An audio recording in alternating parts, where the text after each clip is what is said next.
بسم اللہ الرحمن الرحیم 2020 کا آج پہلا پروگرام 2022 کا آج پہلا پروگرام اور پہلا دن ہم تمام اپنے پاکستانی بھائیوں کو 2022 کی مبارکباد پیش کرتے ہیں اور یہ دعا ہے کہ اللہ تعالیٰ 2022 سارے پاکستانیوں کے لیے سارے مسلمان بھائیوں کے لیے رحمت اور برکت کا سال ثابت ہو۔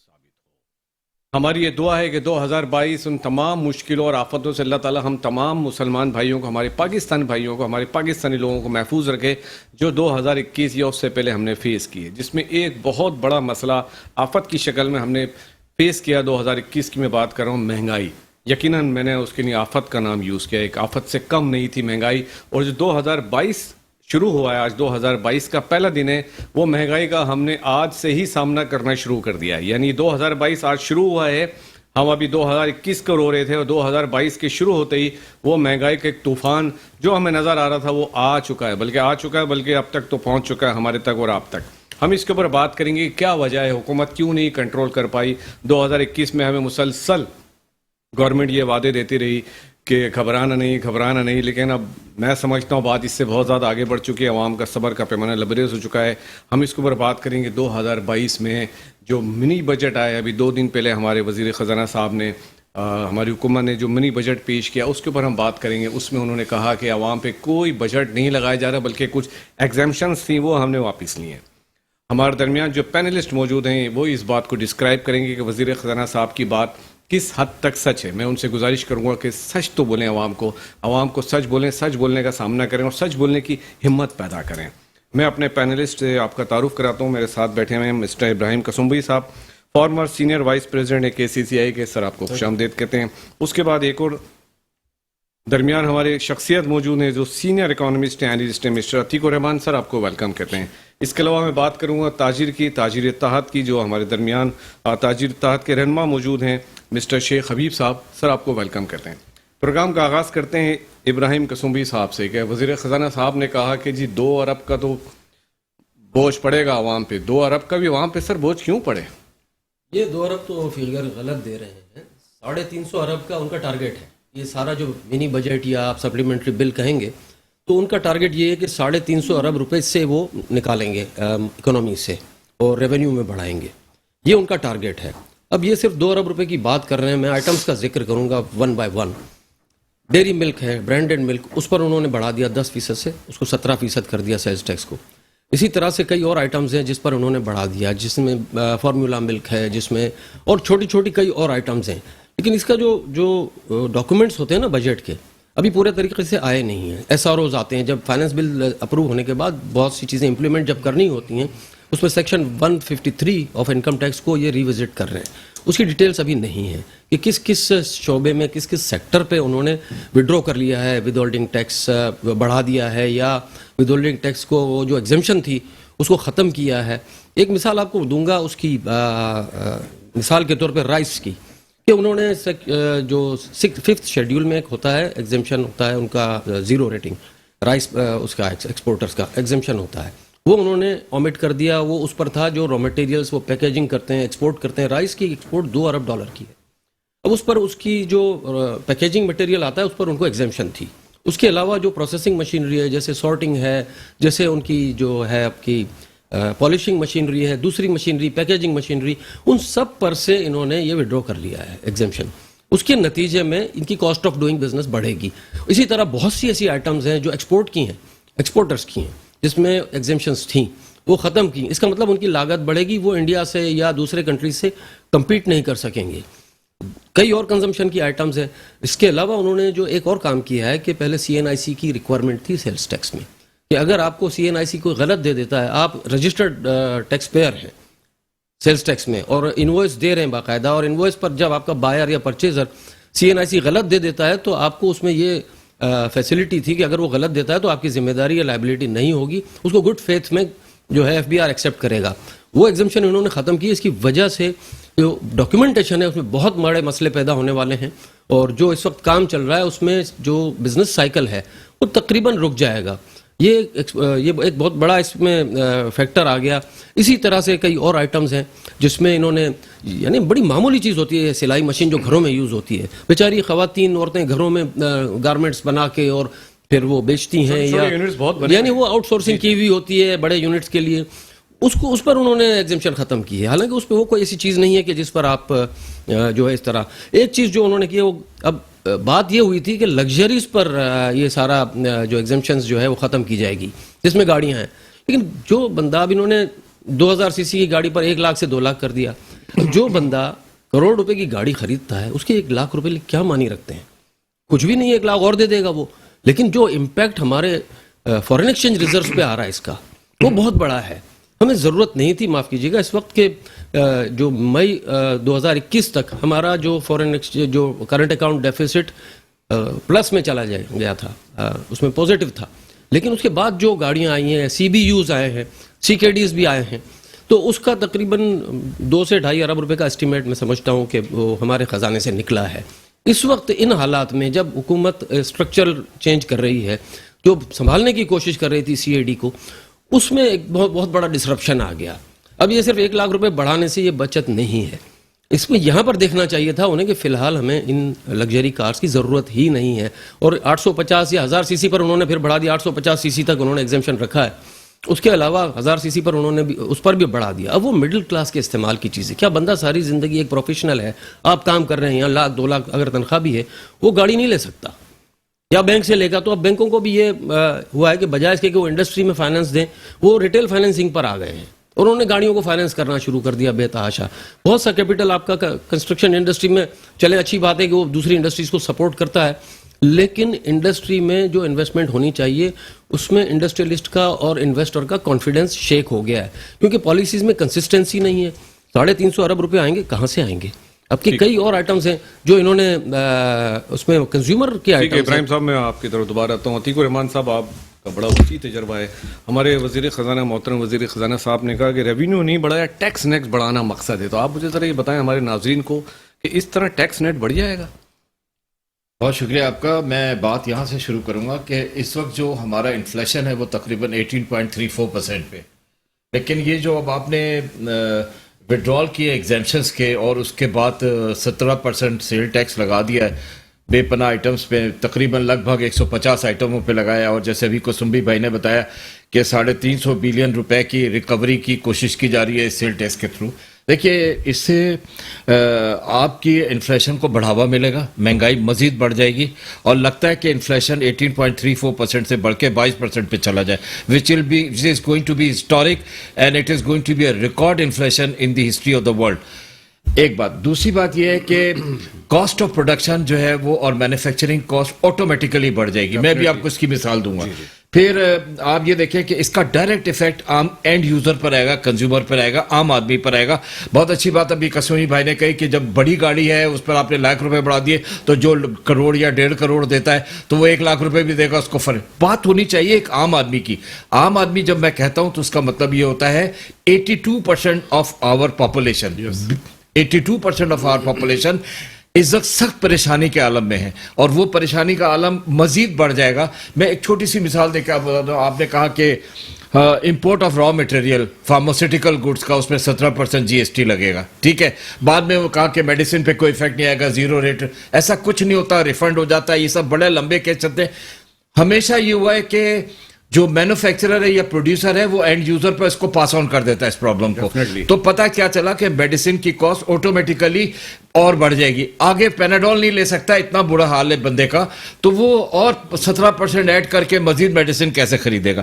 کچھ آئٹمس ہیں جس پہ آبجیکشن ہے, اور وہ ریکویسٹ کی گئی ہے کہ بھائی آپ اس کو ذرا دیکھیں, ریکنسیڈر کریں کہ اس کا امپیکٹ بہت برا آنا ہے. اور میں آپ کو وہ 5 آئٹمز ہیں, میں ان کو آپ کو 1 بائی 1 بتا دوں. دیکھیے, فارماسیوٹیکل را مٹیریل کا تو میں نے بتا دیا. پلانٹ اینڈ مشینری پہ 17% آپ نے اس کی امپورٹ پہ لگا دیا. بھائی پلانٹ اینڈ مشینری تو ڈیولپنگ اکانومیز میں ضرورت ہوتی ہے, وہ آتا ہی ہے اچھی پروڈکشن, اچھی ایکسپورٹس کو بڑھانے کے لیے, اپنے کاروبار کو بڑھانے کے لیے پلانٹ اینڈ مشینری تو امپورٹ کیے جاتے ہیں. اب آپ اس میں 17% جی ایس ٹی لگا دیں تو وہ اور مہنگے ہو کر کے آئے. یہ پلانٹ اینڈ مشینری کوئی مارکیٹ میں بکنے والا ایک عام سودا نہیں ہے. یہ ایک دفعہ آتا ہے, یہ لگتا ہے تو یہ پروڈکشن میں کام آتا ہے اور یہ مینوفیکچرنگ بڑھتی ہے.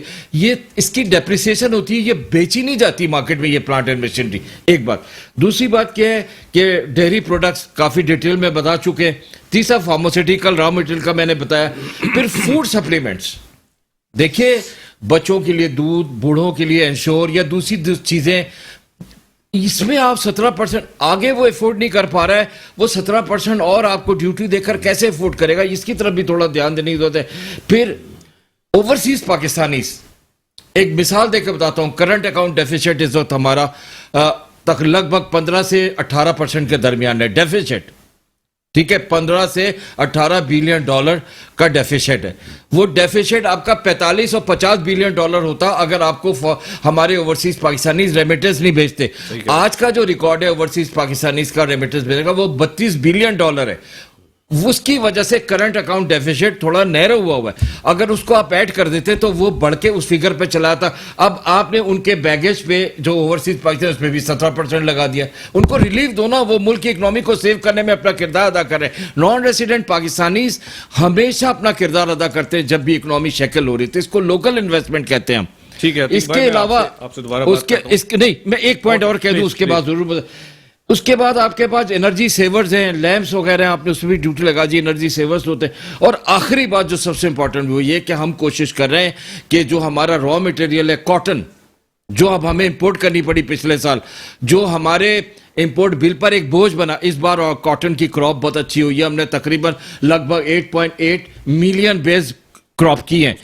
اب اس پر آپ نے اس کے بیج پہ 17% لگا دیا, تو آپ انکریج کر رہے ہو, اس کو ڈسکریج کر رہے ہو. مطلب یہ چند امپورٹنٹ چیزیں جو عام آدمی کو بھی سمجھ آتی ہوں, میں نے عام الفاظوں میں اس کو بیان کرنے کی کوشش کی. میں شیخ حبیب صاحب بیٹھے ہیں, تاجر اتحاد کے آپ رہنما ہیں کراچی کے. میں آپ سے سوال پوچھنا چاہوں گا, جو بیسک آئٹم ہیں ڈبل روٹی, مکھن, پنیر, اس کے اوپر بھی انہوں نے ٹیکسز لگائیں. اس پہ ہم آپ سے بات کرتے ہیں کہ ایک عام آدمی کو مزید کتنی مشکلات کا سامنا کرنا پڑے گا. آپ سے میں اس کا جواب لیتا ہوں. ملتے ہیں ایک چھوٹے سے بریک کے بعد. Welcome back. بریک پہ جانے سے پہلے ہم بات کر رہے تھے شیخ حبیب صاحب سے, جو کراچی تاجر اتحاد کے چیئرمین ہیں. ہم نے ان سے پوچھا تھا جو بیسک آئٹمز ہیں, جو بیسک نیسیسری کی چیزیں ہیں, ڈبل روٹی, مکھن اور جو ڈیری آئٹم ہے, وہ بھی کافی مہنگی ہو جائیں گے, تو ایک عام کنزیومر کو کتنا فرق پڑے گا سر اس سے؟ بسم اللہ الرحمن الرحیم.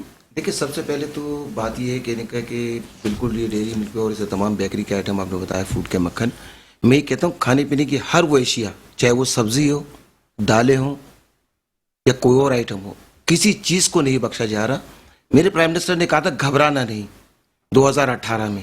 یہ 2022 میں آج پہلا دن ہے, اور آج پہلے دن انہوں نے ایک ایسا طوفان برپا کر دیا کہ پیٹرول کے نام پہ, جبکہ میرا پرائم منسٹر یہ کہتا تھا کہ جس دن جو پیٹرول پہ کوئی پیسے بڑھاتے ہیں وہ حکومتیں چور ہوتی ہیں. میرے پرائم منسٹر نے 7 دفعہ پیسے بڑھا دیے پچھلے 3 سال کے اندر. میری سمجھ میں نہیں آ رہا کہ پرائم منسٹر پاکستان کرنا کیا چاہ رہے ہیں. پاکستان کی جو 25 کروڑ عوام ہے وہ بےحد پریشان ہے. ان کے دعوے اور وعدے جو یہ کہے تھے انہوں نے کہ جی ہم حکومت میں آئیں گے تو ہم ہمارے پاس 200 ٹیکنیکل ہے, ہمارے پاس یہ لوگ ہیں, ہم آئی ایم ایف کا دروازہ نہیں کھٹکھٹائیں گے. بدقسمتی سے آج آئی ایم ایف کی ہر بات کر رہے ہیں, ہر آئی ایم ایف کی گود پہ بیٹھ گئے ہم. جو مقصد اسٹیٹ بینک آف پاکستان ہے اس کو ہم آئی ایم ایف کی طرف گروی کرنے جا رہے ہیں. یعنی پورے پاکستان کے تمام ادارے, تمام چیزیں ہم آئی ایم ایف کو گروی کرنے جا رہے ہیں. اور میں یہ سمجھتا ہوں کہ پاکستان کے 25 کروڑ عوام بےحد پریشان ہے. اس سیلاب سے ہم تباہی کی طرف چلے جائیں گے. میرے پرائم منسٹر کو سمجھ میں نہیں آ رہا کہ جو ان کے ساتھ لوگ بیٹھے ہیں وزراء, وہ ان کو سز باغ کیوں دکھا رہے ہیں. کراچی کی عوام 3.5 کروڑ سے زیادہ کی آبادی والا شہر ہے, جس کو ہم منی پاکستان بھی کہتے ہیں. چاروں صوبوں سے لوگ آ کے یہاں روزگار کماتے ہیں.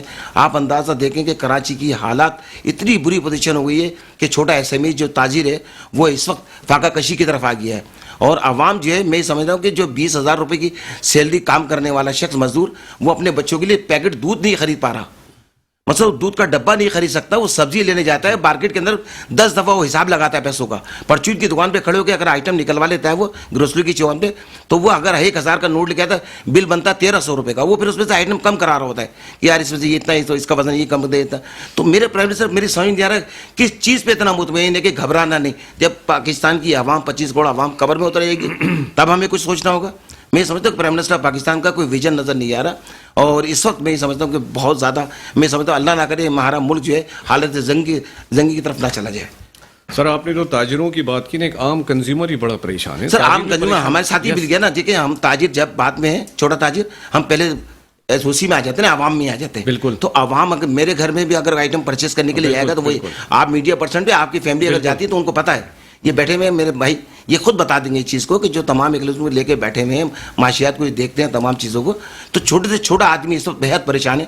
20,000 روپے کی سیلری کام کرنے والا شخص, وہ 20,000 روپے 10 دن میں ختم ہو رہے ہیں. اس وقت یہ پوزیشن ہے کہ 10 روز کے اندر وہ پیسے ختم ہو جاتے ہیں. 20 دن کے لیے وہ اتنا شدید پریشان ہے کہ وہ لوگوں کے آگے ہاتھ پھیلا رہا ہے.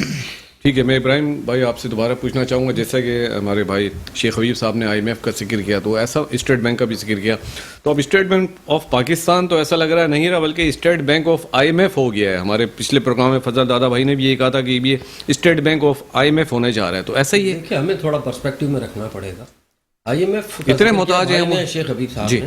IMF آپ کو براڈ آؤٹ لائنس دیتا ہے, گائیڈ لائنس دیتا ہے کہ جی اتنا ریونیو آپ کو یا اتنا ایگزمپشنس آپ کو اس اماؤنٹ کی کم کرنی ہے. اب یہ اسپیسیفک مائکرو مینجمنٹ IMF نہیں کرتا. آپ کو خود بیٹھ کر آپ کے جو بیوروکریٹس ہیں, آپ کے منسٹرز ہیں, وہ بیٹھ کر فیصلہ کرتے ہیں کہ کس کس آئٹم پر ایگزمپشن ختم کرنی ہے. میں نے آٹو موبائل کا ذکر کیا کہ 2000 cc پہ صرف 1 لاکھ بڑھایا, انہوں نے زیادہ بڑھا سکتے تھے. اس یہ چوائسیز ہوتی ہیں. انہوں نے کچھ لوگوں کو بالکل ایگزمپٹ اب بھی رکھا ہوا ہے, اور کچھ کو وہ زیادہ تر جو ایسی چیزیں ہیں کہ جس کی لابی نہیں ہے, جس کی طرف سے کوئی پریشر نہیں ہے, ان پر انہوں نے مسلسل وہ بوجھ ڈالتے گئے ہیں, اور وہ ایگزمپشنز ختم کیے ہیں جو ختم نہیں کرنی چاہیے تھیں. میں نے مثال دی تھی رائس کی, اسی جیسے عتیق صاحب نے ذکر کیا کہ پلانٹ اینڈ مشینری جو کہ پروڈکشن میں جاتی ہے, کوئی تک نہیں ہے اس کا. اب را کاٹن میں نے اس میں جو دیکھا ہے, اسٹڈی کیا ہے, تو را کاٹن کا بھی ذکر ہے. آپ کی کراپ ہے, ٹھیک ہے, اس دفعہ بہتر ہے, لیکن پھر بھی آپ کی 11-12 ملین اگر بیلز کی ریکوائرمنٹ, تو امپورٹ تو آپ کو کرنا پڑے گا. اب اس کو 5 to 10% کرنے کی کیا تک تھی, اس لیے کہ مشینری پر انہوں نے پچھلے بجٹ میں اور اس کے بعد فیسیلیٹیٹ کیا ہے کہ جی پلانٹ اینڈ مشینری پر یہ انہوں نے بینکوں نے قرضے دیے ہیں کنسیشنل ریٹ پہ, TRF پروگرام کے تحت ٹیمپریری ریلیف ہے اس کا. وہ مشینری بہت زیادہ بک ہوئی ہے, بہت پلانٹ آ رہا ہے, اور ایکسپورٹ بڑھانے کے لیے جو انڈسٹری ہے, خاص طور پر ٹیکسٹائل انڈسٹری ہے, وہ انہوں نے بہت بڑی امپورٹ کی ہے, اور وہ پلانٹ ابھی پہنچے بھی نہیں ہیں. اب وہ را مٹیریل ان کے پاس نہیں ہوگا, اور وہ آپ اس پر لگا دیں گے تو وہ کیسے چلے گی, وہ تو آئیڈل, وہ تو سک یونٹ بن جائے گا. تو یہ بہت بڑا نقصان ہے. اور IMF کی بات کے بعد آپ نے اسٹیٹ بینک کا ذکر کیا. اسٹیٹ بینک جو ایسا ہے کہ یہ دنیا میں کئی ترقی یافتہ ملکوں میں اسٹیٹ بینک انڈیپینڈنٹ یا آٹونومس ہوتا ہے, لیکن یہ اس وقت تک ہوگا جب تک آپ IMF کے پروگرام میں ہیں. اب اپنا گھر ٹھیک کیجیے, ٹھیک ہے, اور آپ IMF سے نکل جائیے. کوئی زبردستی آپ کو تھوڑی کوئی پکڑ کے لے جائے گا وہ, لیکن آپ نے اپنا گھر گزشتہ, یہ میں صرف 3 سال کا مسئلہ نہیں ہے, یہ ہمیں ریئلسٹکلی اور براڈر پرسپیکٹو میں دیکھنا پڑے گا. یہ 30 سال 40 سال میں کنٹینیوس ہمیں ایک نشہ ہے, ہیروئن کا کی طرح کا نشہ ہے, جو مسلسل ہم بوروئنگ پر رہے. IMF سے نہ ملا, اور مقامی بینکوں سے اور اسٹیٹ بینک سے بوروئنگ ہوتی رہی. اب اسٹیٹ بینک سے ہر حکومت جو پولیٹیکل گورنمنٹ آئی, اس نے اپنی پاپولیرٹی کو بڑھانے کے لیے یا اس کو برقرار رکھنے کے لیے جو فسکل ڈیفیسٹ تھا وہ اس کو بچاتے رہے, اس کو کم رکھتے رہے, ڈیلیبریٹلی اس کو پورا کرنے کے لیے وہ اسٹیٹ بینک سے بورو کرتے رہے. تو اس کا مطلب آپ کے قرضے, ڈومیسٹک ڈیٹ زیادہ ہے انٹرنیشنل ڈیٹ سے, آپ کو پتہ ہے اس کا. جی. اور آپ کے بجٹ میں پھر اگر 2000 ارب روپے انٹرسٹ میں جائیں گے تو آپ فسکل ڈیفیسٹ کہاں سے پورا کریں گے. تو یہ تو ایک کنٹینیوس سائیکل چل رہا ہے, اور یہ کچھ مارجن ہمیں ان کو بھی دینا پڑے گا کہ ان کو بہت سی چیزیں ملی بھی, اور مائنس بچھائی بھی تھی جانے سے پہلے. انہوں نے مثال کے طور پر ایکسچینج ریٹ کو اگر ایک جگہ پر آپ نے برقرار رکھا ہوا انریلسٹکلی زبردستی کہ بھائی انٹرونشن کر کے, IMF کہہ رہا ہے اب انٹرونشن مت کرو, اس کو ریئلسٹکلی آپ اس کے نتیجے میں آپ کا ایکسپورٹ بڑی ہے. 22 مرتبہ ہم IMF کے پاس گئے, اور اس کے ہر پروگرام سے ہم نکلے ہیں. 2 یا 3 شاید ہم نے کمپلیٹ کیے ہوں, ہم کمپلیٹ کبھی نہیں کر پاتے. 20-21 مرتبہ جو پچھلی گورنمنٹ سے. آپ کے پاس اکنامک مینجر, دیکھیے یہ ملک جو ہے نا, یہ گولڈ ہے, گولڈ مائن ہے, اتنی ریسورسز ہیں, ہر چیز ہے, ایگریکلچرل لینڈ, کام کرنے والے لوگ, پانی, ٹھیک ہے, 4 موسم, 4 سیزنز. تو مینجمنٹ کی بات ہے ساری. اور جو لوگ آ کے بیٹھتے ہیں, یا تو بینکر بٹھا دیتے ہیں یہ لوگ, یا کوئی گراؤنڈ ریئلٹیز کا جس کو پتہ ہی نہیں ہے کہ عام آدمی پر کیا گزر رہی ہے, اور کیا ان کے پاس چوائسیز تھیں. They had a better choices of reducing this kind of deficit and earning the revenue of about 350 billion. وہ اپنے لوپ ہولز ٹھیک کریں, ان کی کلیکشن. دوسرا اس سے اہم چیز ایکسپینڈیچر کم کریں نا. ایکسپینڈیچر پہ انہوں نے کہیں دیکھا نہیں ہم نے کہ کہیں سے ایکسپینڈیچر کو کٹ کیا ہو. بھائی آپ ہمارا پیٹ کاٹ رہے ہیں, اب اپنا پیٹ بھی کاٹے. خالی پینشن کا بل آپ دیکھ لیں کتنا ہے. تو یہ تو ایک وہاں بیٹھ کر پہاڑی پہ یہ لوگ فیصلے کر رہے ہیں اور دیکھ نہیں رہے کہ اس کا امپیکٹ کیا آ رہا ہے انفارچونیٹلی. اور